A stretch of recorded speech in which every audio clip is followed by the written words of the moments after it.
letter carriers say they've been working for more than 500 days without a contract, and today they made their voices heard on the streets of USPS failed to protect Eugene Gates and others. Can't take it no more!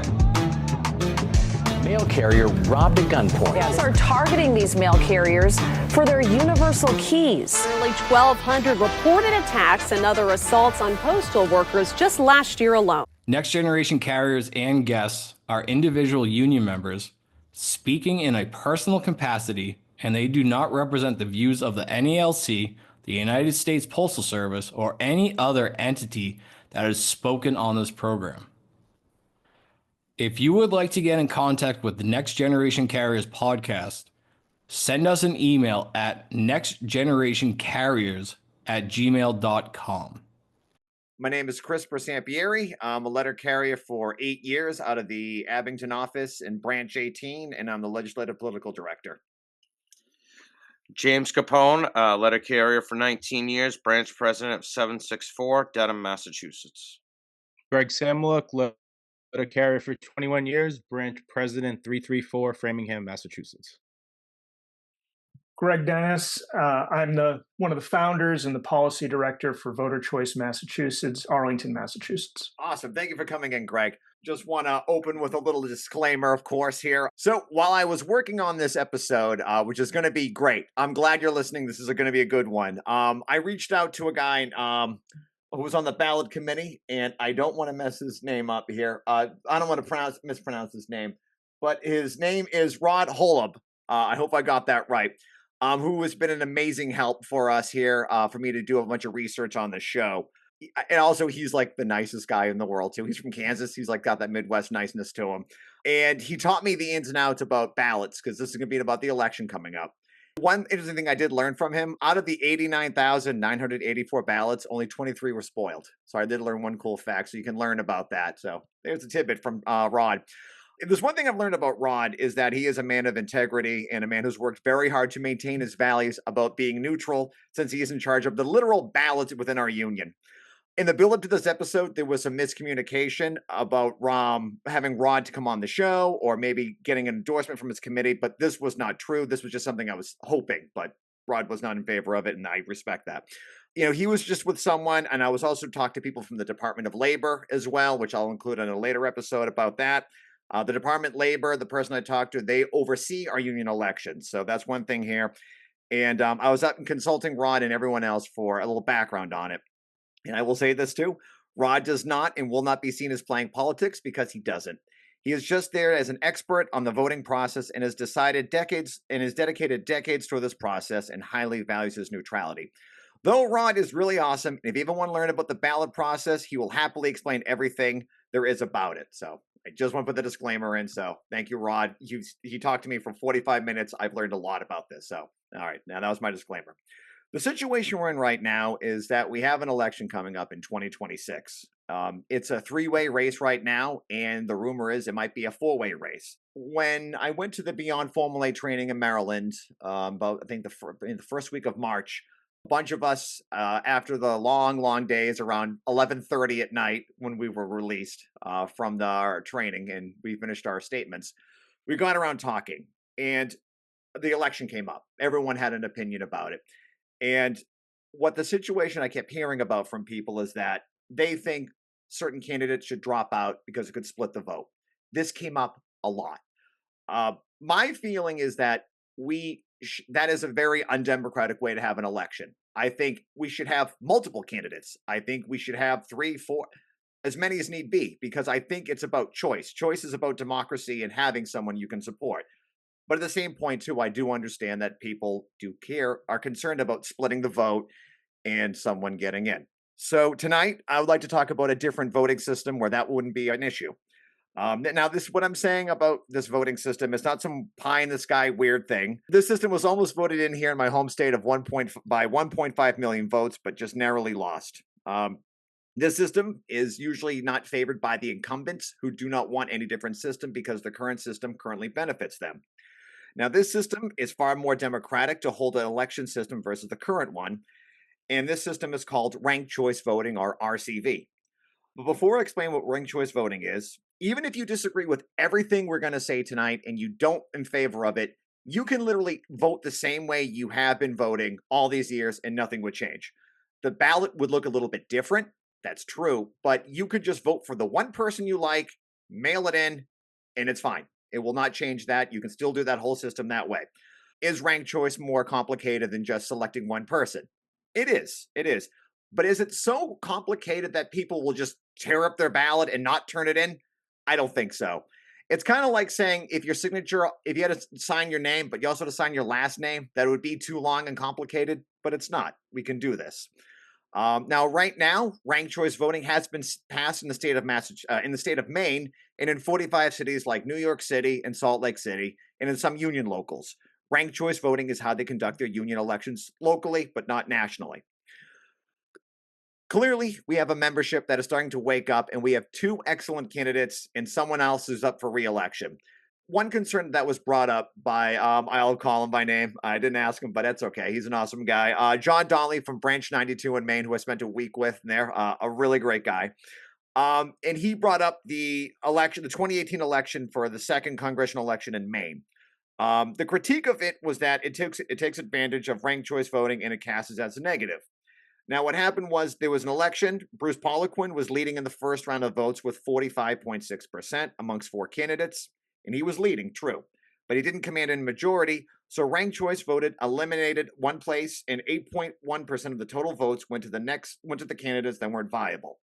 When those candidates were eliminated and votes were shifted to the next choices, Poliquin ended up with 49.5% of the vote, short of the majority he needed, and Jared Golden won with 50.5%. In this case, ranked choice voting worked as intended. The electorate's preference was better represented, and the majority preference was found. It just so happened that the majority's preference was initially split amongst many candidates in the field. Tonight is a part one of a two-part series on ranked choice voting. For tonight's episode, I'd like to explain how the concept works with an expert on it and get feedback from NALC members on what they think, including some skeptical ones. On the next episode, we'll also discuss how to write the resolution on ranked choice voting, possibly with a friend of the show, Paul Bollinger of Branch 44, who I also haven't asked yet, but I think he'd be down for just showing us how to possibly do it, and how we would get it passed at the National Convention, and the challenges we would face with the Department of Labor. But tonight, I'd like you to all understand how the system works. Currently, the countries of Australia and New Zealand use this system in the multi-party elections. Tonight, we have a special guest on the Next Generation Carries podcast, Greg Dennis from Voice Choice, Massachusetts. All right, so Greg, thank you for coming on. Yeah, for those who are watching this as opposed to just listening, there are some slides here, but I'll do my best, even if you're just listening, to explain what the slides are showing. So again, I'm Greg Dennis. I'm from Voter Choice, Massachusetts. This is an organization that I was one of three co-founders of in 2016. Maine won ranked choice voting at the ballot statewide in 2016. And in the immediate aftermath of that election, we said, if Maine can do it, why can't Massachusetts? It's an issue I've cared about even long before 2016. I've been working on it for some time. So let's get into it. So here's a toy election, a kind of mock election we're going to look at here. Let's say we're holding an election for favorite candy, and two candidates enter the race, Reese's Peanut Butter Cups and candy corn. Early polling shows about 60% prefer Reese's to candy corn, so it looks like the peanut butter cups are going to win handily. That is until, a third candidate enters the race, Reese's Minis. That's bad news for Reese's fans because now their votes are split. And on election day, candy corn wins with less than a majority, less than 50% of the vote. So the majority that wanted some kind of Reese's didn't get their way. Now, this doesn't just happen in toy examples. Here's an example from Massachusetts. It was in 2019, there was an election for mayor of Fall River, a recall election, for mayor of Fall River. The mayor at the time was named Giselle Correa. He had been arrested the previous year for wire fraud and filing false tax returns. The recall was successful, with 61% of voters voting to recall him from office. However, the recall election was followed on the same ballot with an election to fill the vacant seat should he be recalled. And Correa didn't want to give up his seat and asked voters to support him for re-election to mayor, even if he was recalled. from the seat he was just recalled. And here were the results in that election to fill the seat. So he won the election to fill his own vacated seat with 35% of the vote. And as anyone who looked at these numbers at the time commented on, well, he only won re-election because his challengers split the vote with one another.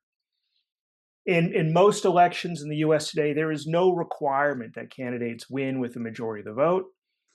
In Massachusetts and many other states, in presidential elections, we very often see candidates winning with percentages in the 30s or even the 20% of vote.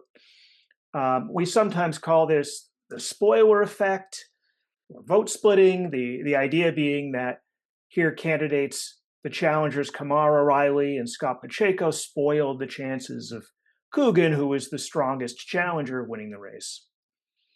Now, the highest profile examples of potential vote splitting and this spoiler effect have been at the presidential level. These are some of the cases we know about most often.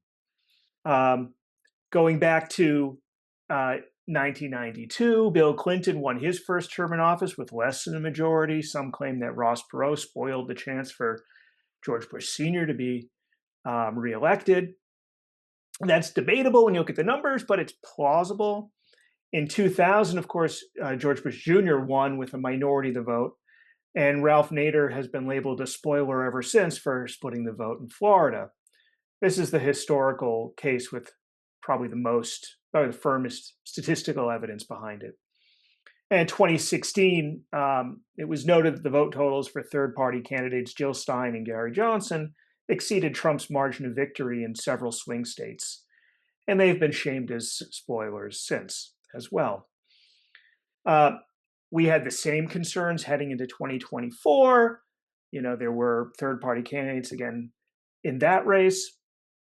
Now, whether or not you believe the results would have changed without these extra candidates in the race, these examples illustrate a number of negative effects of the voting system we have today. First, as we saw in the examples, it means those we elect may lack a majority of support. Voters sometimes feel pressured to vote for the lesser of two evils. And the threat of vote splitting causes prospective candidates to bow out of the race before it's even begun. So it discourages candidates from even running. That means fewer campaigns drawing voters to the polls. In some, it means campaigns are less welcoming, less inclusive, less engaging than they could be. And these are some of the problems that ranked choice voting can help fix. So, how does it work? Well, here's a ranked choice voting ballot. You have the names of the candidates in the left column, and you have the ranks going from first choice, second choice, third choice to the right, trying to explain it for those listening. And voters can choose just one candidate if they like. They don't have to choose more than that. But if they have a second choice, they can mark their second choice in the second column. They can mark their third choice in the third column. They can vote for as many or as few candidates as they like. Now, to see how the votes are counted, let's look at this race between these four candidates here, Mary, Diego, Sally, and Robbie. So we count these. To count these, we start by just counting the first choices, just the votes in this first column. We count that just as if it's a plurality election race today. The system we use today is sometimes called plurality voting.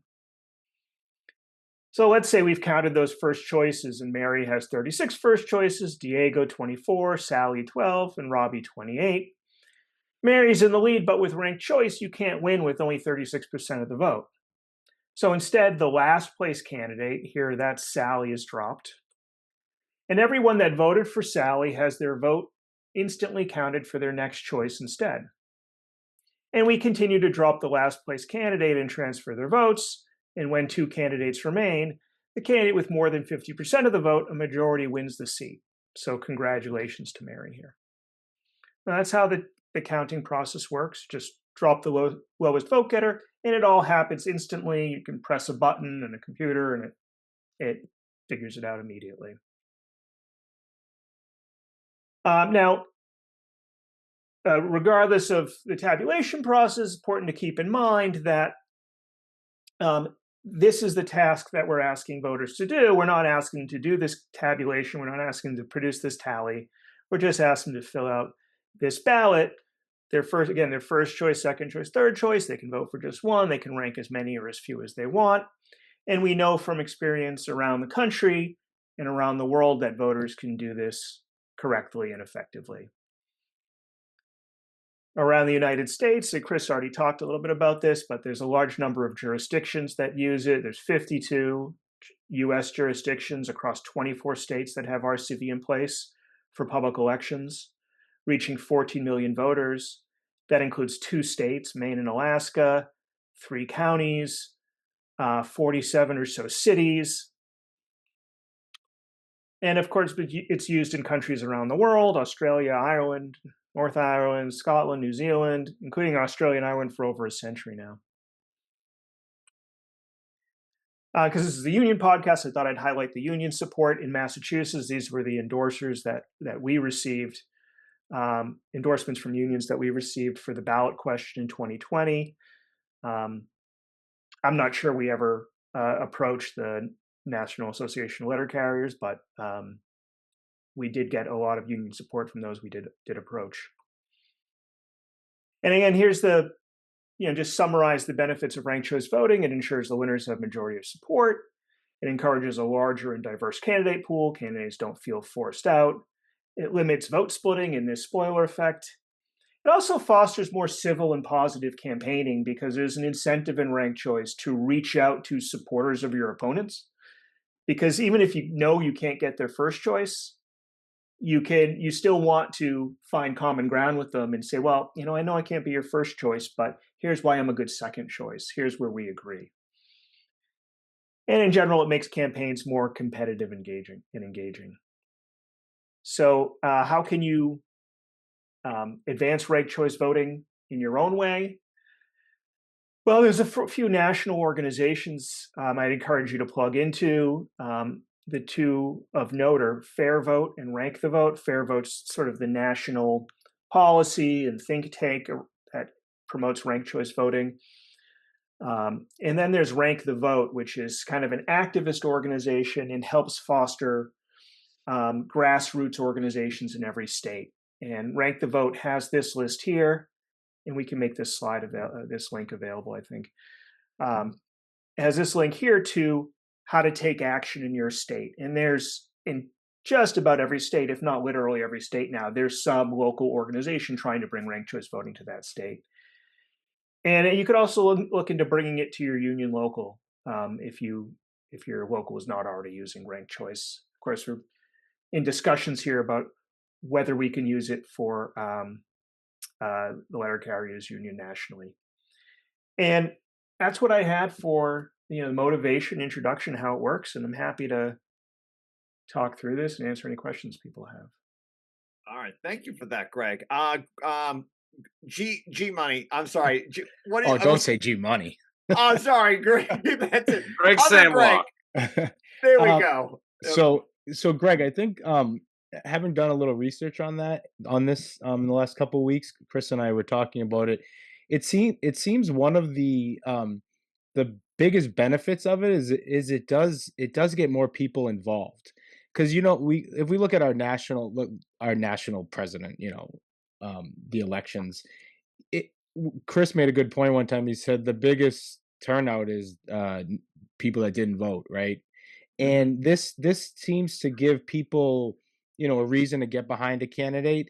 And like you said, the research, it seems like it does take away the negativity of the way politics has become, because, if I'm not, I hate to use the example of Trump and Harris, but if I'm not going to vote for Trump and I'm not really a fan of Harris, at least I can put my second choice, my second choice in, and that person needs to, campaign for me directly or my views. So, I guess, have you noticed that, in the places that this happened, that more people tend to get involved, that I don't know how you would find this out, that don't usually get involved. I don't know if it's with more minority candidates in certain places, or I've just noticed that when you showed the screen, there was definitely more progressive countries that seem to have adopted this. So I was just wondering if if you guys done studies on if more candidates have increased in this when it comes to ranked choice.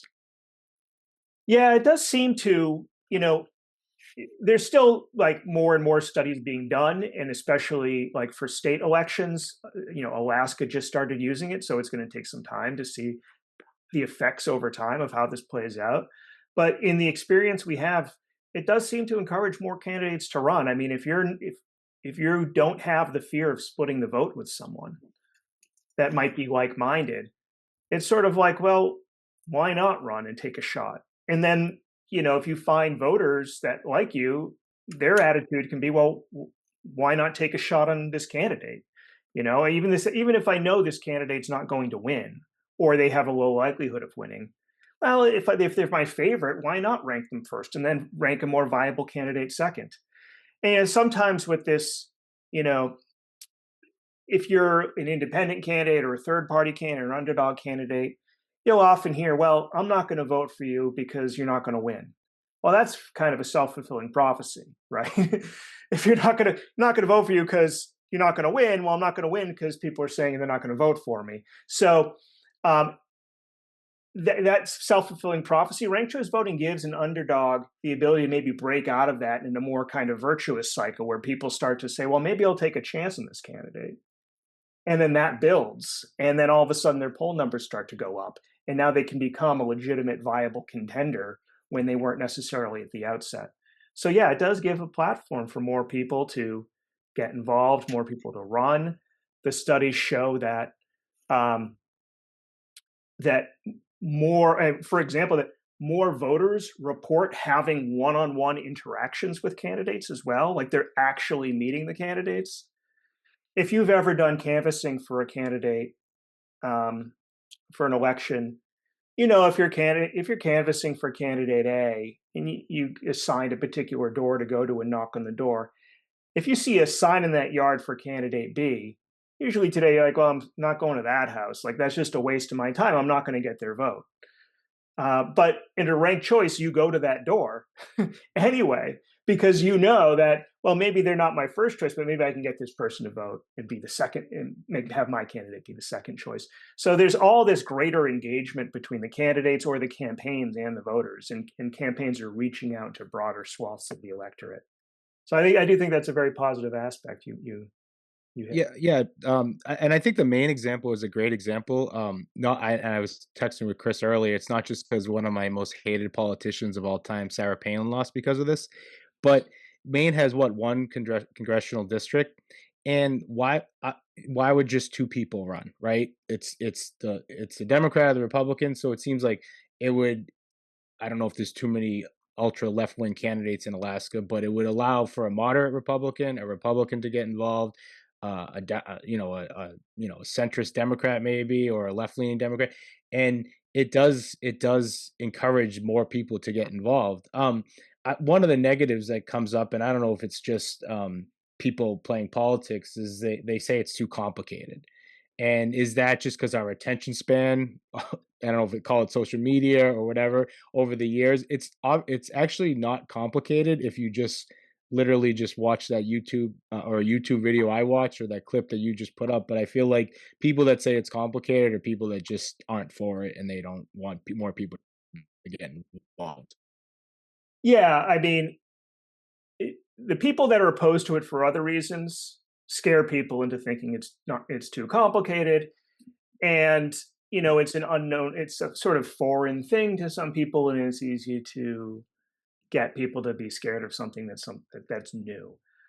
Fortunately, what we've realized, that can be an effective, and that's probably the most effective argument against it, that it's too complicated, but it only works so long as people aren't using it. Because once you get people to use it, then that criticism loses like almost all its potency. Because then people realize, oh, this wasn't so difficult. I don't know what all the, all that was about, because this was actually very easy to do. And this is what we saw in Maine. In Maine, there was an effort to repeal it that was fought back. And the voters in Maine got to use ranked choice voting on the same ballot they were asked about whether to repeal it. And so they voted under a ranked choice voting election, then they get to vote, do we want to keep it or not? And they voted to keep it by a larger margin than they did the first time it was passed. And you had a lot of voters coming out of the voting booth saying, oh, that wasn't as scary as they told me it would be. So yeah, the more people use it, it just, it makes the complexity criticism just kind of dissipate and fall by the wayside. So I had a couple of questions and comments about it, Greg. Has there been or do you know of any change in voter turnout from before they used ranked choice and maybe the first year or two of using ranked choice? Yeah, I mean, there's all these studies into turnout. The studies on turnout have found, they've either found an increase in turnout or kind of a no change in turnout. So we're not there's some have found just kind of it doesn't seem to impact it that much. And there's others that have found a substantial impact and positive impact on turnout. So that's usually on the positive. Yeah, so leaning towards the positive. It's going to take some time to sort itself out. One of the difficulties with measuring turnout is that it depends on all of these factors, tons of factors. Is a very popular incumbent running with, nobody else, very weak candidates in the race? Well, then you're going to have low turnout, regardless of whether it's ranked choice or, even if it's ranked choice, if it's a very popular incumbent and just some weak challengers, people are going to say, oh, that guy's going to win anyway, regardless. If it's an open seat and there's a bunch of highly competitive candidates in the race, well, that's going to be competitive regardless of the system. You also get issues with, you could be having a ranked choice voting mayoral election in San Francisco on the same ballot as some highly competitive Senate race, right? And so people are turning out for the Senate race, and they're also turning out for the mayoral election. And so to which of those elections do you credit the turnout? So it's a very, very complicated thing to measure.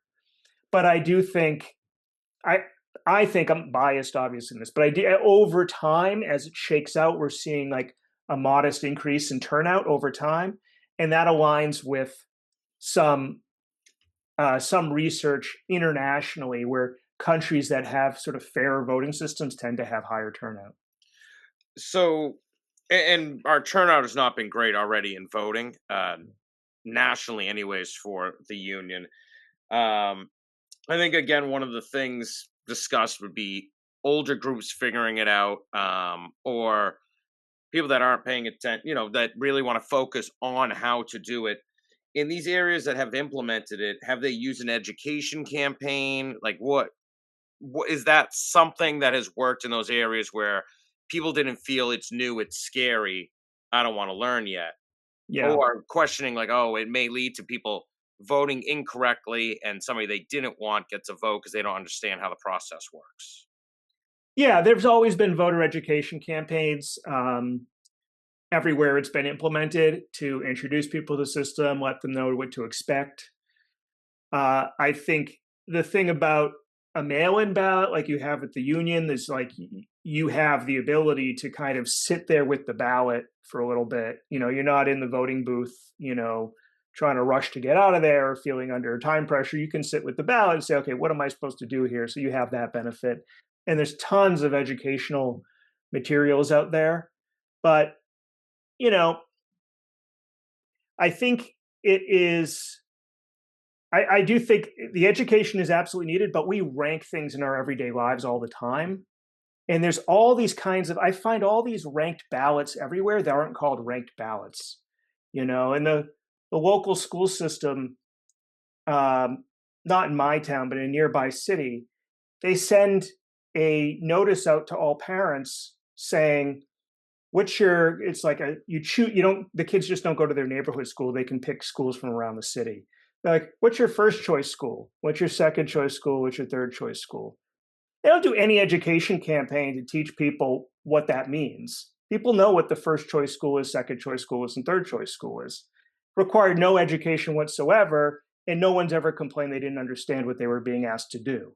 So we're ranking things all the time. I do think the education is important, but I think we just have to realize that it's a very natural thing that's happening everywhere.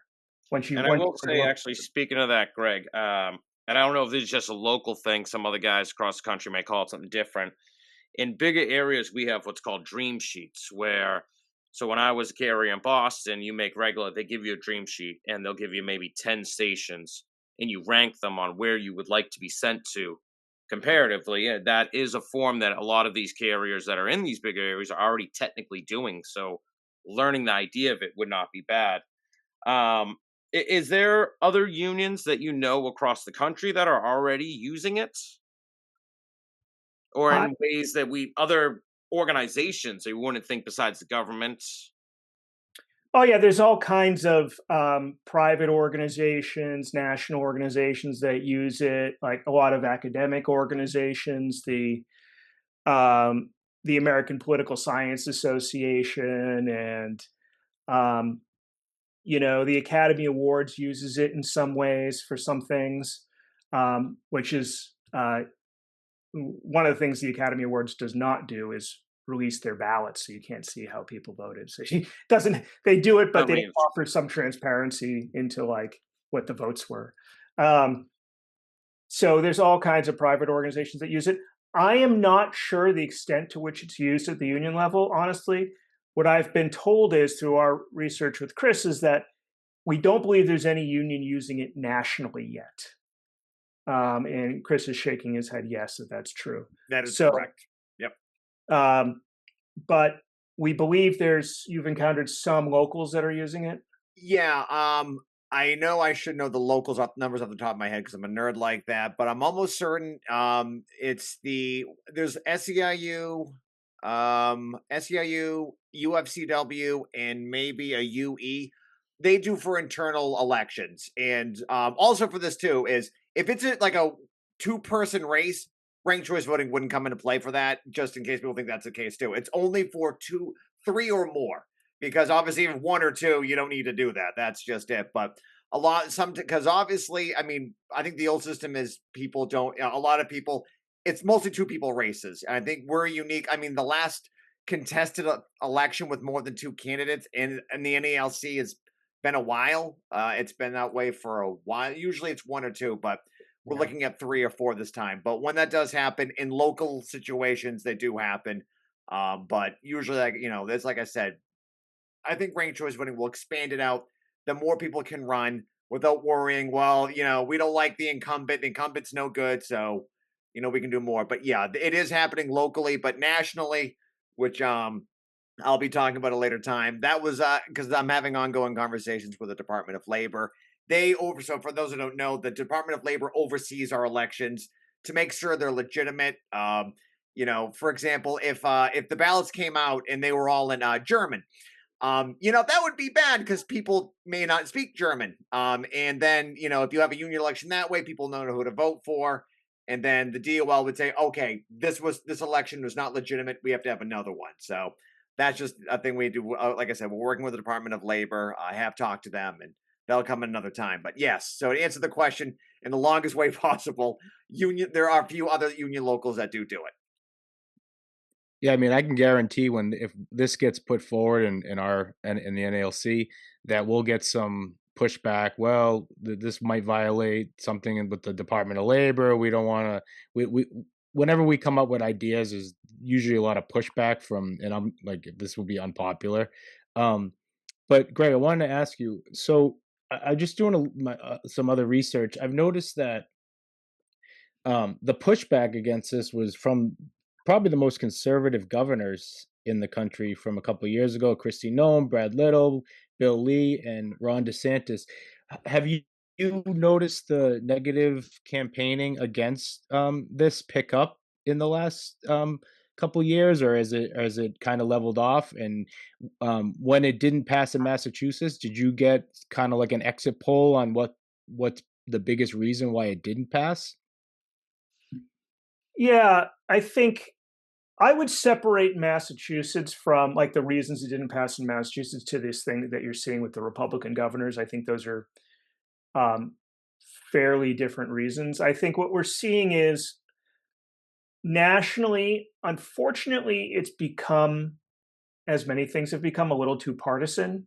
I think Republicans see this as a Democratic or progressive or left wing idea exclusively, where, there's nothing partisan or ideological really about it. It's about finding the candidate that has the most votes. When it has a majority of the votes. When it was started in Australia, it was started by the Conservative Party of Australia that was splitting the vote with another Conservative Party. And Republican parties in various states have used ranked choice voting internally for internal elections for a number of years in places. So I think it's unfortunately got a partisan edge. It's got a partisan edge for a few reasons. I think one, there is, ideological conservatism can sometimes be a little bit resistant to like new things and change in general. So I do think there's some kind of ideological thing there. But then I think in practice, one of the first elections that had a kind of come from behind victory, which is the one Chris mentioned in Maine, where the candidate with the most first choices didn't go on to win the election, was the Bruce Poliquin election. So a Republican lost that race. And I think if you look at the national elections, you've seen more examples where the Democrat plausibly split the vote with an independent or third-party candidate than you've seen examples where the Republican plausibly split the vote. Oh, there's plenty of Western states where there's strong libertarian candidates that split the vote with the Republicans too. So it's really a mixed bag, but it's taken on a partisan edge, unfortunately, and we're seeing that in what you see these Republican governors doing. The Massachusetts case is different. I think is a little idiosyncratic to its particular time, like particular to the time it was put up and like local conditions in Massachusetts. We had the plan in Massachusetts of emulating the success in Maine. And Maine relied heavily on lots and lots of in-person events. They held all these mock elections around the state, these in-person beer elections and ice cream elections, and they invited people out and they said, this is how it works. And now rank your favorite beers and you get to try them all, and rank your favorite ice creams, you get to try them all. And they really just interact with voters in one-on-one. And we wanted to do the same thing. In fact, we had been doing that at a smaller scale from 2016 until 2020. And then COVID hit. And we couldn't meet people one-on-one anymore in the same way. And we couldn't canvass, and we couldn't have those same in-person events. So that really was debilitating to the field campaign effort in a big way. That would probably be the number one reason I point to why it lost, but there's other reasons as well. I also think even if we had not had that, it might have been a better strategy to try to build more local wins, like more municipal election wins, get it working in more cities and towns. When Maine passed it statewide, they already had it in Portland, Maine for 5 years, showed that it worked in Portland. That's 5% of Maine's population, a substantial percentage. Maybe we should have built up more local wins before trying statewide. Those would be like the two primary things I point to in Massachusetts is COVID and, lack of insufficient number of local examples to build off of. Yeah, I feel people hate change, right? They just want to go into the voting booth and write and scribble their little dot in and not think about a second choice, a third choice. But and I'm sure that's a part of the negative campaigning about it is, oh, it's too complicated. But there's ways to sell that. If you told the 80-year-old that they'd be using an iPhone 50 years ago, right? They figured it out, right? It takes a little time, and just like anything else, this might take some time. But I think if we could sell it as more candidates can get involved, it's not just a candidate winning with 42% doesn't represent the majority, right? And at least if you throw your second choice in there, you start to at least get closer to that. And I think I think a lesson could be learned here for some of the Republicans in Congress, where I think half of them are afraid of the president. They're afraid to say anything. So if you want to try to get rid of this guy, this is how you would do it, where you could do something like this, and you could have some more moderate or more people that aren't just populist run, and in America where we actually get it's probably a fairer system. Yeah, I mean, when Trump won the first time, when he won the Republican primary in 2016, he won a lot of those early states with a minority of the vote. There were a lot of Republicans running in that primary. Had they used ranked choice voting in those primaries, it's quite possible the more establishment candidates wouldn't have split the vote in the same way, and that he wouldn't have got the nomination. But he ran away with the Republican presidential primaries also used winner take all delegates in the primary. So he won like minorities, he won like 30% of the vote in some states and walked away with 100% of the delegates in all of these primaries from a combination of the lack of any kind of ranked choice runoff process and winner take all. There's a lot of vote splitting there. And we've had a lot of support from a number of moderate Republicans. Mitt Romney's spoken in favor of it a number of times, as have others. All right.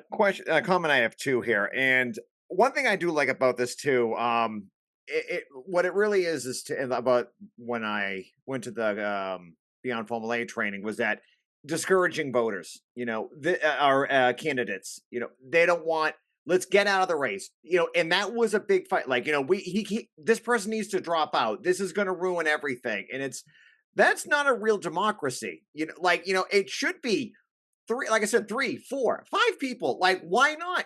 Because I think it would make people, and I think the point is up here is that like, it would keep people's foot to the fire.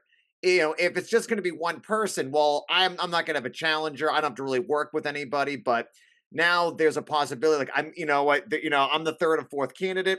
Maybe we should work together. Like, I know you like this guy.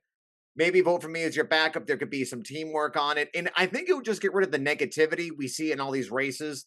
I know in this upcoming union election in 2026, it's not as bad as we used to be, but there was some negativity going on between two of the candidates who are opposing the incumbent.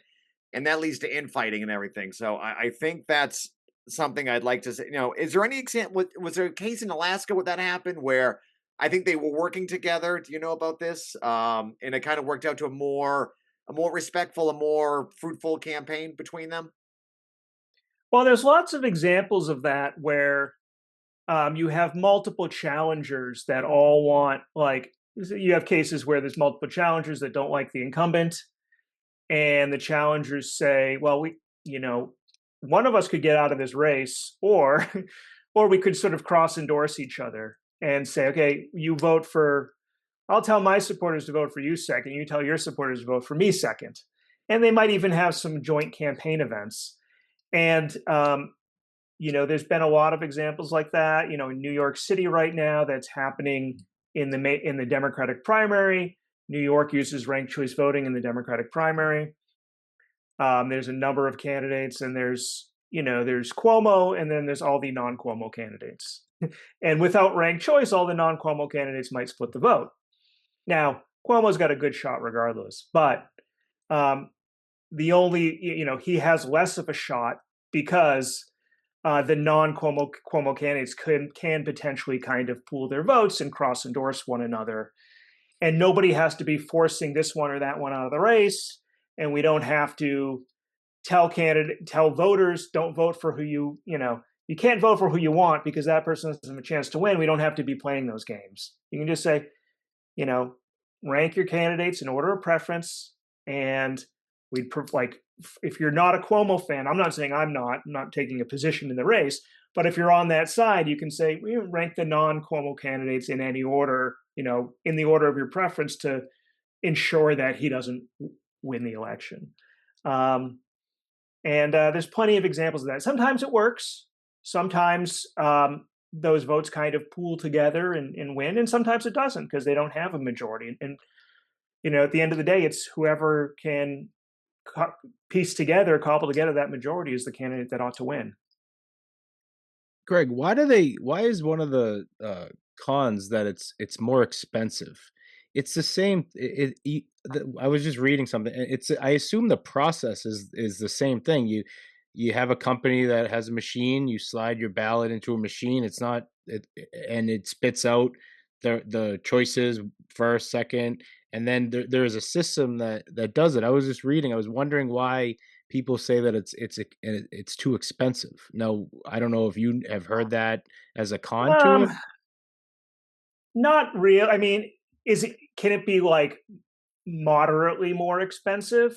Yeah, it could be moderately more expensive for a number of reasons. We're not talking orders of magnitude, but okay, if you have outdated voting machines that don't support it, most modern voting machines support it. If you have outdated voting machines, well, first of all, you probably should replace those machines anyway, because they're probably insecure for a half dozen other reasons.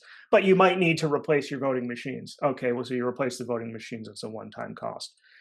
The ranked ballot can take up a little bit more real estate on the page. So you might need a longer ballot, or you might need to go on the backside or another page. And so you've increased your printing costs nominally. So we're talking about like nominal costs in terms of printing. Maybe you got to pay your vendor a few more bucks for the ballot layout because it's a little bit more involved. But these are like nominal costs. It's not like dramatic costs we're talking about. You know, I find there are cost savings too for a number of places. Like a lot of places that implemented ranked choice voting, adopted ranked choice voting in California, used to have runoff elections. If nobody got a majority, they held a separate runoff. They say, get rid of this damn runoff election. Everybody hated the runoff election because they'd have to come out in like the middle of December when it was cold and to vote, and had low turnout, and it cost a whole bunch of money. So let's just have one election and get the majority in the single election. So it's often been used to eliminate a round of elections and save money in that way. And I can just add two things here. So when I did talk to the great Rod Holub, sorry about pronouncing your name. I did ask him this very thing. So the place we have in Eden Prairie, the name escapes me, but it was something voting ballot systems. They are set up for ranked choice voting. They do it. They have the capacity to do it.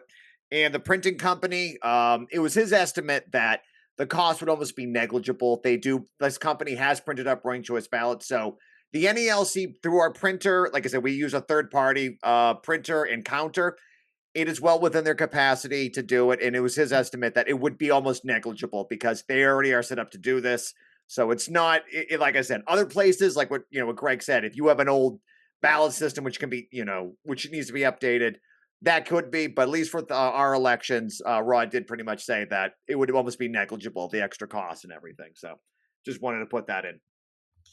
So yeah, not only does your vendor, I'm sorry, I was just going to say, not only is your vendor capable of doing it, they do it for other organizations. Like they do this. So one of the things I find interesting is I think some of the people may complain like, oh, well, it won't, they're concerned about their sides. And, this isn't the way we always did it. But I find it interesting when you talk about on a political landscape where you mentioned that Gary Johnson kind of split the vote that got Trump elected. But if you go back further and you look at George Bush Sr., it happened in the other round where George Bush Sr. lost because of splitting the vote with Ross Perot. So it's kind of affected both sides on a political landscape to show that it's not a one-side issue. It's kind of something that both sides can respect and see that it's changed the effect of multiple things over history. Yeah, you would hope, and logically you're right, that it can affect both sides. Those specific examples, like we can't go back and replay, and we don't have the rankings. So this is somewhat of speculation of how things would have turned out. But those accusations are made. I mean, people blamed Ross Perot, people blamed Jill Stein and Gary Johnson, people certainly blamed Ralph Nader. They blamed all kinds of libertarian candidates out west in various races where Republicans lost narrowly. So yeah, it has and can affect both sides in a nonpartisan way, and I wish more people realize that. Well, I think I can probably speak for most of or people listening to this, fellow members, that when this happens in our election, So if we have the current three candidates, the incumbent will get his vote, and I can't imagine anybody puts him second that votes for him. But the other two will definitely, it will be 1-2 for probably 99% of the people. So the incumbent will not want ranked choice voting because he knows that he's putting Mike Cariff second. If Capone votes for Mike Cariff, he's putting James Henry second. If Josh votes for Brian Renfro, he probably won't put a second because we don't want the incumbent. Most of the people wouldn't want the incumbent to win. So I think that might muddy the waters as their argument against it. So No, I wouldn't say specifically that could happen in our thing, because you could also look at it the way that, say, somebody wants to vote for one person, they don't like the incumbent, but you know what? I want this guy, but if not, I'd prefer the incumbent because then this guy. And that could be something that you actually see in those situations, I believe. Yeah, you can see all of those combinations. I mean, there have been cases where, people say, "Oh, these two candidates are going to split the vote, completely. Everybody that votes for this person is going to vote for this person next." That's happened in like the 2000 presidential election. People said everybody that voted for Ralph Nader would vote for Al Gore second, 100%. And that's one of the few races where we have detailed data. And it was something like 40 to 45% said they would vote for Al Gore second, of Ralph Nader supporters, so they voted for Al Gore second. About 25% said they would vote for George Bush second, and the rest said they wouldn't have voted. So, there are trends, but voters are voters. They have all kinds of preferences. So I think, yes, in practice, you'll probably see, you could very well see a trend, maybe a very strong trend to the two challengers ranking each other. But as Capone said, might not be perfect because there's going to be people that have all kinds of preferences and you don't know their reasons why they're putting in their particular combination. That combination may make no sense to you in any world, but it makes some sense to them for whatever reason. So we're going to get this back on the ballot in Massachusetts in the future. It seems like a lot of the local politicians actually have hopped on board with this. Yeah, I mean, we had a lot of the support at the federal level. So like U.S. reps and U.S. senators of Massachusetts could see the benefit. And we had some support in the state house, but what we didn't have was any state house leadership in Massachusetts. The leadership, the Massachusetts state house leadership, this is getting into Massachusetts politics, is not favorable to change in any way. And the state house is kind of dysfunctional in a number of ways. So that's a key obstacle. And then also to run a ballot question, you need a lot of money. You need a lot of money to run a statewide ballot question. So can a group, can we form a ballot committee and actually raise the money to run this statewide? That's a tough hurdle. But it can happen again and may very well happen again. Unlikely for 2026, but maybe for 2028. One thing too that and this is more about the our process of how it could get passed. So for people who are like, all right, you've convinced me. I love this ranked choice voting, and I want to get this passed. So more of how it would be done. It's more similar to how we could get it done through the system we used for like open bargaining, where if this could happen. This could be passed at the August National Convention in Los Angeles, right? That is where, if it was going to happen, we could get it done then. Of course, we could wait and maybe it could be passed in 2028. But, right now we have an election. This would be most beneficial. But, if we wanted to do it, you could have individual locals endorse it. And then it goes to the floor where it can be debated on the merits of it. So this could be it. It would be the first in the nation to have a union nationally conduct an election this way. So, the Department of Labor does have, like I said, they can't guarantee that this would go through all the way, but I'm going to get ahead of myself. But, I think the fact that, Capone brought up a great point about the dream sheet, that many of us use ranked choice voting without even knowing it.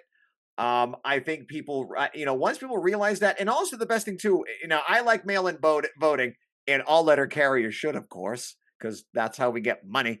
But what I like about mail-in ballots is that if there's a bunch of candidates running, and everyone knows the national people, but there's some people running for state rep. I don't know who some state reps are. I never see these people, but now I can Google them. I can look them up. I can go. I can oh, this is what they stand for. If you see a ballot with ranked choice ballot and there's instructions on it, there's plenty of really great things you can look up on the internet, watch videos on it. You could watch this clip itself. But, the idea is that you can educate yourself. People will have time to educate themselves. And if anybody does want to get involved with the ranked choice voting, this is going to be my thing for probably the next 15 months. So I'll be going on nuts with this. So please do email us at the Next Generation Carriers Next Gen podcast. I don't know. Look, everyone had me on Facebook. We all know each other. I forget our email address. I don't give you the bad one, but we'll be around. But please do come talk to us about it. Just ask CC Chris on it. That's it. It's NALC Chris, one word. You can email me directly. That's probably better, actually. So just email me. This will be my thing too for a long time. But yeah. So so like I said, August is the month we're gonna do it. So I just wanted to include that before I forget. But Capone, do you have something? Yeah, so I find it interesting that this could definitely be used in like a president vice president situation as ranked choice voting, where the next guy gets, the vice president compared to the president. And in some weird shape or form, American history has already done that. I forget when it ended, but there was a time in American history where the president, whoever got the second most votes, became vice president. And you 1800, had 1804. Sorry, history nerd. 1800. See, John Adams. Okay. I mean, sorry, you asked a history question. I'm going to jump on him. No, I'm happy you did. So it's almost something that we've kind of, in some way, shape, or form, already used, because there were probably people voting, going, "Well, I'm going to vote for this guy, hopefully to get vice president." So in some way, shape, or form, we've kind of already dealt with this in one way. Yeah, that early form of voting, that was repealed though, and that was repealed for a good reason. And the issue with that was that you went into the voting booth and people were concerned, felt fear about voting for their second choice the members of the Electoral College would have fear about voting for their second choice, because that could mean their second choice could beat their first choice. So there was a strategic dilemma that voting system put the Electoral College members in. Do I just vote for my first choice because I really want that person? Or do I vote for my first and second choice because I want this person to be vice president, but that could mean that the person I want for president becomes vice president and that guy becomes president. So you had the strategic problem. That problem goes away with ranked choice. It fixes it. This is very important for voters to know. If they like the two challengers in the union election, you might find voters that say, well, I'm only going to vote for this person first. I'm not going to vote for the other challenger, even though I like them second best, because I want to put all my weight behind this first candidate. That does not help the odds of your first candidate to do that. Voting for your second choice does not hurt your first choice.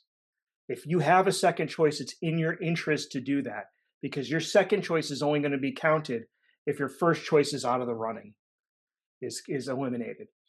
So it fixes that key strategic problem that was in those early presidential elections that led to one of the reasons why it was repealed.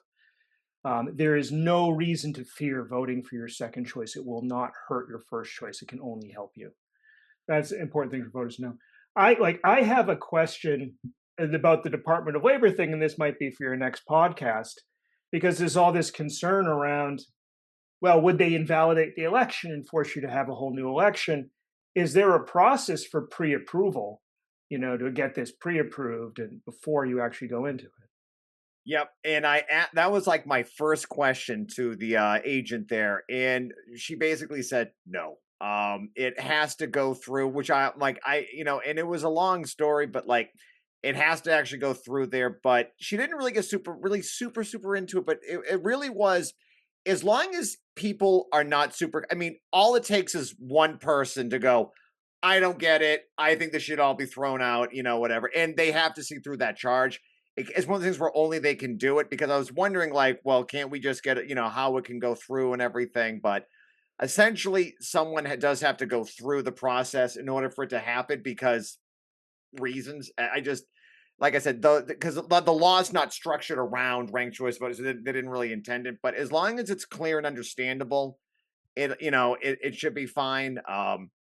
I think, like I said, she said, I can't 100% say yes or that it's going to go, but the way I interpret it is that as long as people can understand what's going on, the state of Maine has it, so it's not, maybe, I think if maybe you model it maybe more on the Maine model, it has a better chance of getting through. But it's, in my opinion, it's just really, I think people, like I said, we use the dream sheet. We already have systems we're already using at the post office already to do it. To say that, well, you can all figure out a dream sheet, you can all do this, but we're going to just invalidate the entire election and rerun it. I don't think so, but that's the thing. So she said, like I said, to quote her, I can't tell you 100%, but it's, it's lingering in the background. But I know I was kind of wondering why they just couldn't figure it out now. But, my thing I'll be looking at is, like, there's a bunch of case studies from the Department of Labor of elections that did get thrown out, that there's a bunch of them on, but I'll be reading up on. But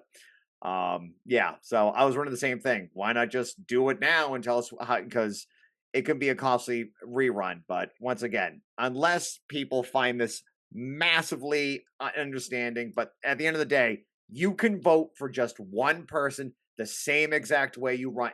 That's it. Check off one name. That's it. That's all you got to do. I don't know how that could be any more confusing. If you want to keep going too, fine. If there's 4 people, and want to 2 people, do 2. That's fine. But I think people are smart enough to figure out 1, 2, or 3. That's just me. I'm a bit biased, but I know that was my so yeah, that was what they said to me. So, all right, great. Was there any other questions or anything else that came up that people, anyone in the audience too? If you have any other questions or concerns, we got an expert with us today. I just want that alternate reality where in 2020 Joe Biden wins and Donald Trump is his vice president, because that might be that's a TV show that I'm going to produce, copyright Greg Samlock. So Odd Couple. That'd be great. Holy God. Yeah, when John Adams won the election in 1800, I know I'm putting everyone to sleep, so everyone's tuning off by this point, but no one really clapped. It was more like oh, and then they all were like awkwardly like, oh, you're the VP. It was like, really, the miniseries by John Adams based on the book about it. It was a very like, John Adams won, and they all looked confused, and then like someone has to like slow clap, and then they all kind of clap, but like it wasn't a great system. But if you want to see awkwardness of winning vice president, watch the John Adams Minute with Paul Giamatti. It's amazing. But like, Giamatti, I couldn't make that more Bostonian, folks. That's me throwing on the accent with the. I'm Irish Italian. I mean, this is what I do. But all right, so yeah, Chris. But I think this is like anything else when it comes to like our membership, is if it's just explained to people and you explain the pros, and obviously you can explain the cons. And at a NALC level, I don't know how many cons there could be, because if you explain that it is a more small d democratic process, I think that people would say, maybe it is a good idea. Maybe I actually will vote, because we had how many people didn't vote on our contract, even less vote on the presidential election for the NALC. So this might be a way to get more people involved. And I would hope that the leadership in Washington, I would hope that they would want more people involved. You'd want 100% participation in this. So if we can explain it, as if the presidents that are for it can explain it, if the business agents that are for it can explain it, I think it's something that if a majority of the people want, and it sounds like a better system, it could be something that the NALC should and can look into. So absolutely. And I would say now would be the time. This is the first time since I've been in the post office where it seems like everybody knows what's going on. Like guys that never kind of followed stuff. I get text messages from guys I carried with 15, 20 years ago that never really followed anything, that are talking about what's going on in the NELC, talking about what's going on in the contract. They understand. Guys that never even looked at a contract for 20 years are now like, hey, so you hear this is going on? Like there's such a hunger for information and knowledge that something like this could easily be disseminated against on the workroom floor and just go out like wildfire with people understanding it and talking about it. Yeah, and that's a great point. I mean, we did see in this last tentative agreement, I believe that it was almost double the turnout from the last TA. People are paying attention. I mean, and same with me. People in my office who were like, "What's like?" They want to know. They want to know, without being partisan in this. They want to know who's the one that made this TA happen. They want to know that guy's name, and they want to know the people running against them because there's some very, I'd say, 71% of the people who did vote against this TA want to know, why am I still getting this TA, pretty much. And I think you're right. This is, if there's one time to do it, this is the time. I think that it's very, and I mean, we do have James Henry coming on next Wednesday, May 7th. So we'll plug that now. But one of the questions I will be, and he's running for, for those of you who don't know, I'm mostly Greg, because, I know you're not one of us, but you are one of us, is the fact that, like, what's your stance on ranked choice voting? It would make Mike Cariff, we're going to ask him the same thing when he comes on. What's your stance on it? If we can get the incumbent Brian Renfro on, maybe he can talk about, but I think it's something everyone should be asking their NBA about, because when this goes to the national convention, NBAs do that a crucial thing that they this is a motion. Their endorsement will mean a lot. I think a bunch of us may not be happy with some of our NBAs. This is a time to redeem themselves if they want to get out of a hole they've dug themselves with some votes. But, the executive council of our union, people will be looking to them for an endorsement, because that will happen if we make a motion. So, talk to your NBAs and get them on board with what's going on. But most importantly, and I think Greg's right, this will just educate it. And if you just spend 5 minutes, I don't think there's any trickery to this whole thing. I think it's very straightforward. I know it might be new to some people, but I think I like that thing. Like, did 80-year-olds think to be using an iPhone? Like my mother, I'm not going to name her age, but like she got an iPhone. She figured out emojis in a day, and now I have like 25 emojis. Like, it was just quick. You can learn this stuff, and I think you can figure out 1, 2, and 3, and 4 on a ballot. And I really do think that this is the way forward, because I think every election should have 3 or 4 candidates on there from every office. How great that would be. That is truly a small d democratic way we do things. People, there's people in small locals and smaller areas who want to get representative. Get on the ballot. Run for NBA. Run for vice president. Run for more democracy. That is the whole point. The city letter carrier should have a lot of options coming up on this election coming up. So hopefully this will encourage it. So that's my two And cents. I'll say this: when I came into this, I was not behind the idea of ranked choice voting. I was kind of back and forth on it, kind of bouncing around. I know Chris was really up on this and excited about it, and so I came in skeptical. And after talking through, it doesn't seem as foreign or scary as the fact that in one way, shape, or form, we kind of did it in the past in history. We understand where it's been successful. We understand that education campaigns can get people to understand it, and how it really doesn't screw somebody over specifically. It's just getting more of a well-defined interest of what the people want instead of a broad 1 or 2. And I have to say, I've changed my view on it. Like I said, I was not for it, and I definitely see a lot of interest in it, and yeah, it seems interesting. It seems like Greg, I don't know if you can, the city of Boston, I mean, it should really think about doing this, because more candidates probably the better, but it seems like there's all these city councilors in Boston. I know Josh Kraft is running against Wu, and I believe they're both, I think he's a Democrat. I never know with the Kraft family, but it seems like something the city of Boston, have you heard if they've ever, like the city level has looked into it? There's a very active effort in Boston to bring it to Boston city elections, and the way that cities and towns in Massachusetts adopted is by filing what's called a home rule petition, which means they ask the legislature to pass a bill that says this city and town uses it. You have to kind of ask permission, and then the legislature has to pass a bill. So there's been 8 cities and towns in Massachusetts that have sent what are these home rule, these petitions to the legislature to use it. And Boston is on the cusp of being like the 9th to do so. They were supposed to have the vote already, but it was postponed and for a variety of reasons, and they had other things come up. But it's supposed to be in May, and hopefully it doesn't get postponed again. But yeah, I expect Boston's going to be the next to petition to use it for their city elections. And I could definitely see that because I remember the mayor of Boston when Menino didn't run again. And that was huge as a Boston kid where Menino's just going to win forever. So nobody expected it. And when Menino didn't run again, you had so many candidates jump in. I remember I was carrying at Boston at the time, and we're having 8, 9, 10 political runs every single day of every single candidate trying to run for mayor in the beginning. And, slowly they have to start dropping out. So, yeah, I could definitely see that that's something Boston could definitely look into.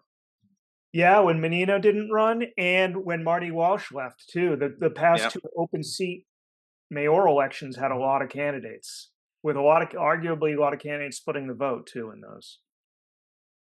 I got a question from Josh. Josh has multiple dogs and they're barking, so I'm going to ask on his behalf.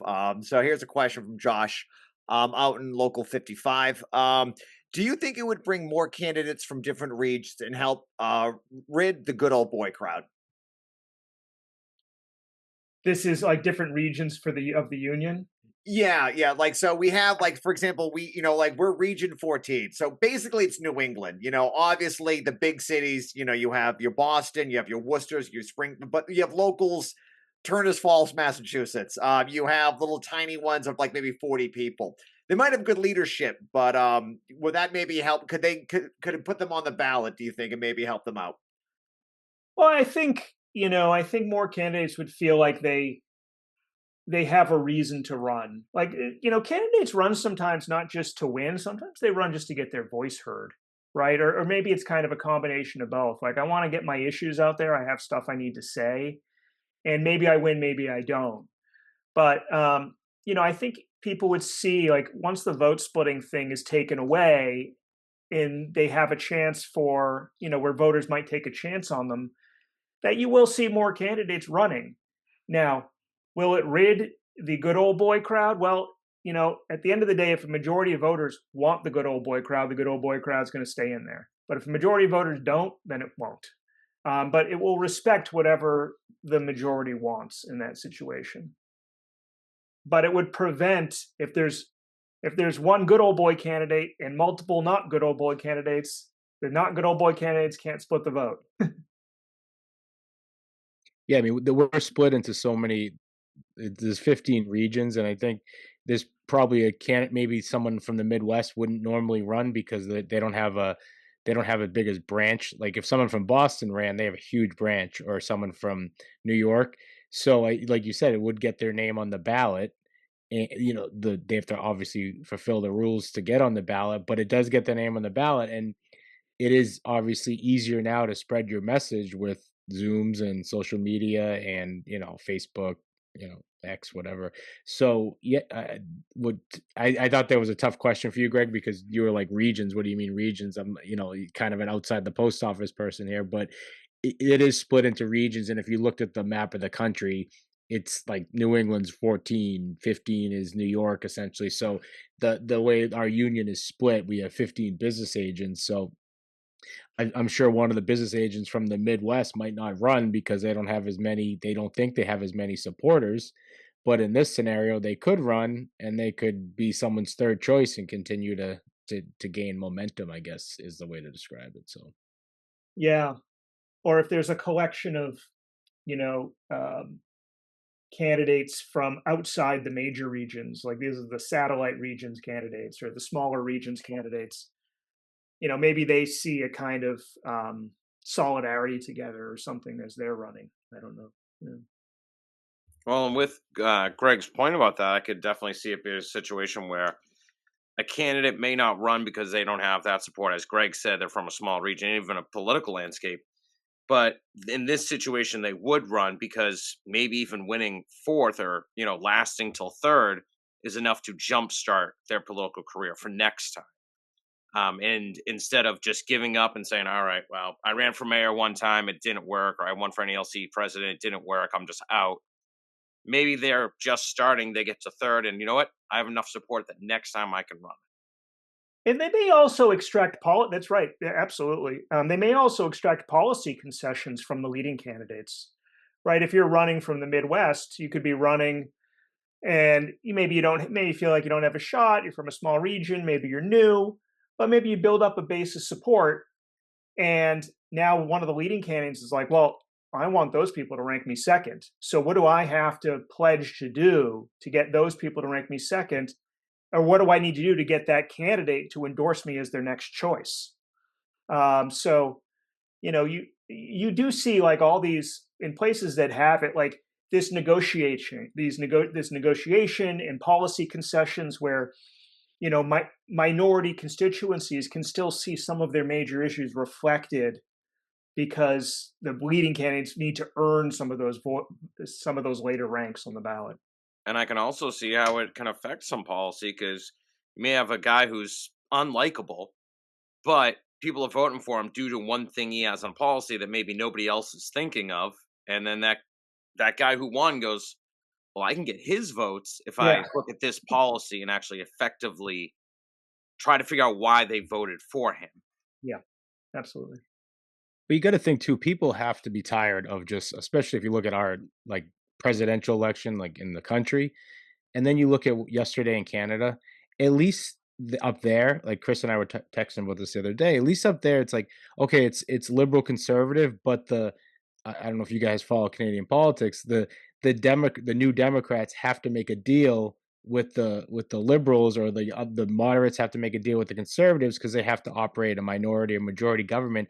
It at least adds a little spice to the elections, other than you're voting for the right or you're voting for the left, and 60% of the country isn't happy with either. So now if you have more candidates, like you said, the third and fourth person that probably won't get the most votes can actually latch on and with some of their ideas to say to the second person, you might want to go with me and campaign with me because we can work together, and maybe you can come on board and work with me. So and what we see that in the NALC, it's always this person runs, this person's president, the person that runs against them has zero shot. But in this is going to be our first, for many of us, our first election, which is actually a real election.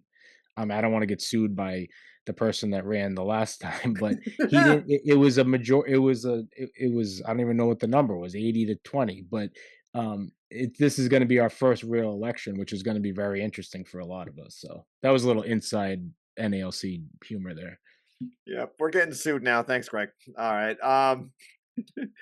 Well, one thing I just want to say too, and I think this was brought up and is a great point, is about policy concessions. Now, this is a great thing that is true. Like, for example, say it's going to be it's a three-way race for business agent of region X, and both of the candidates are talking about, we want to increase top pay for people who've been here for 20 years. And then you have a third candidate who shows up and says, I'm talking to all the new hires, an all-career workforce, and they're talking to all the CCAs.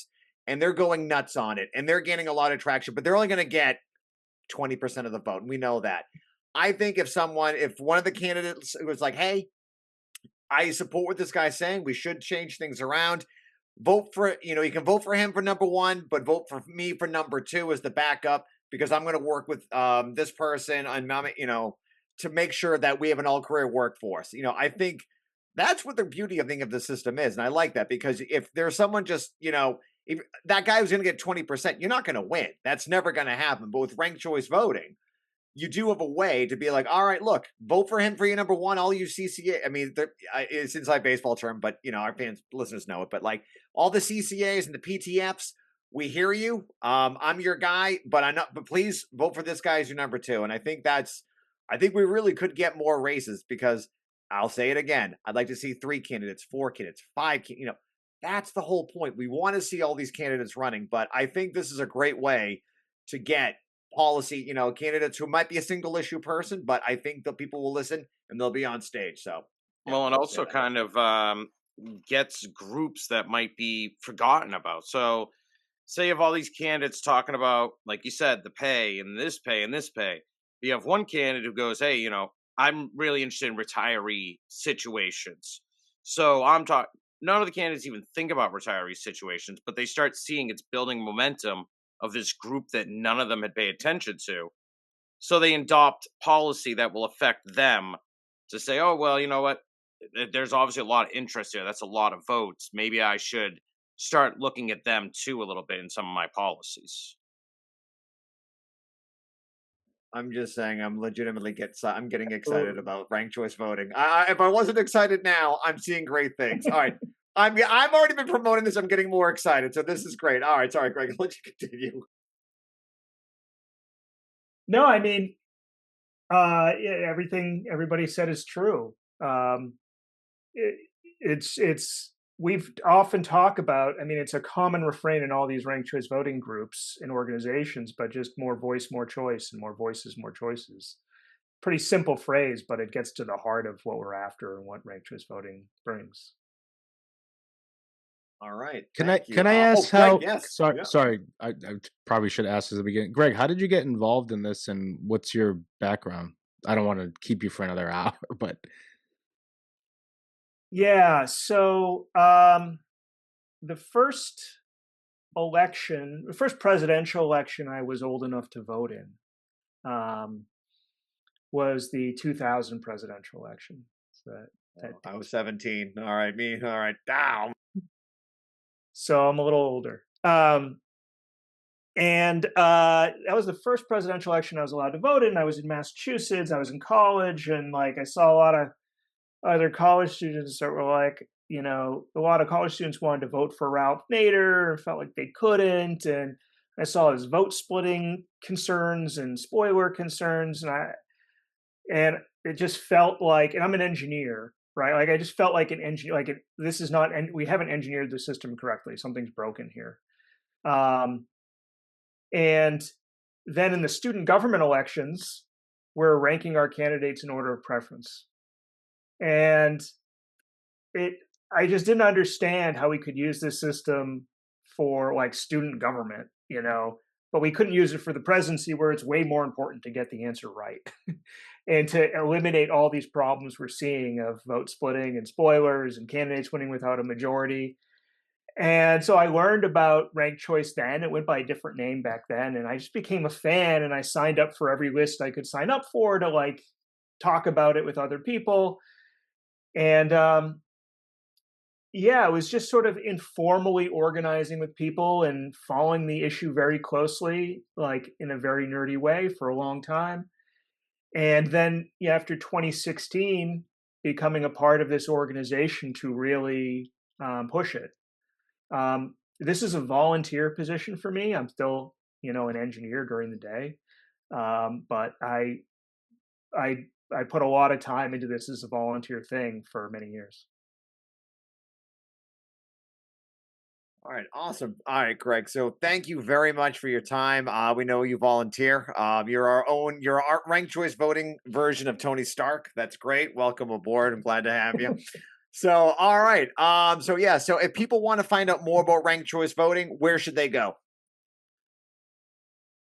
So nationally, they can go to fairvote.org that's the major national advocacy organization. But then they should also go to rankthevote.us or just Google Rank the Vote. And at the Rank the Vote site, there's in one of the menus, you can find your state organization and go find the state organization promoting ranked choice voting in your state. There's one for nearly every state, maybe 48 out of 50, or maybe exactly 50 now. If there happens to not be, they'll help you form one if one doesn't already exist. And so get involved with your state organization. If you're from Massachusetts, that state organization is Voter Choice Massachusetts. That's at voterchoicema.org. All right, great. And if you're interested in doing this within our own union, send Chris an email at nalcchris@gmail.com. One word. Like I said, we have until August to make this a reality. But it will start just like we got open bargaining by having locals do it. So the clock's ticking, but we got a lot of education on our hand, and we got a big battle here in our union to do it. But hopefully, we'll get it done. So I want to thank you, Greg, for coming here. Thank you for spending a time with us. Thank you Greg. very much. All right. And for everyone else, next time we'll be recording May 7th. We'll be with James Henry, the CLC candidate for president, where we will be asking him about ranked choice voting and his thoughts on it. And so be ready for that Wednesday, May 7th for that big interview. And all right. So for everyone else here at the Next Generation Carrier podcast, for Capone, Greg, and our audience, thank you for being here. And we'll see you on Wednesday, May 7th for James Henry. All right. Thank you, everyone. Hey, everybody. Thanks, Greg. Thanks.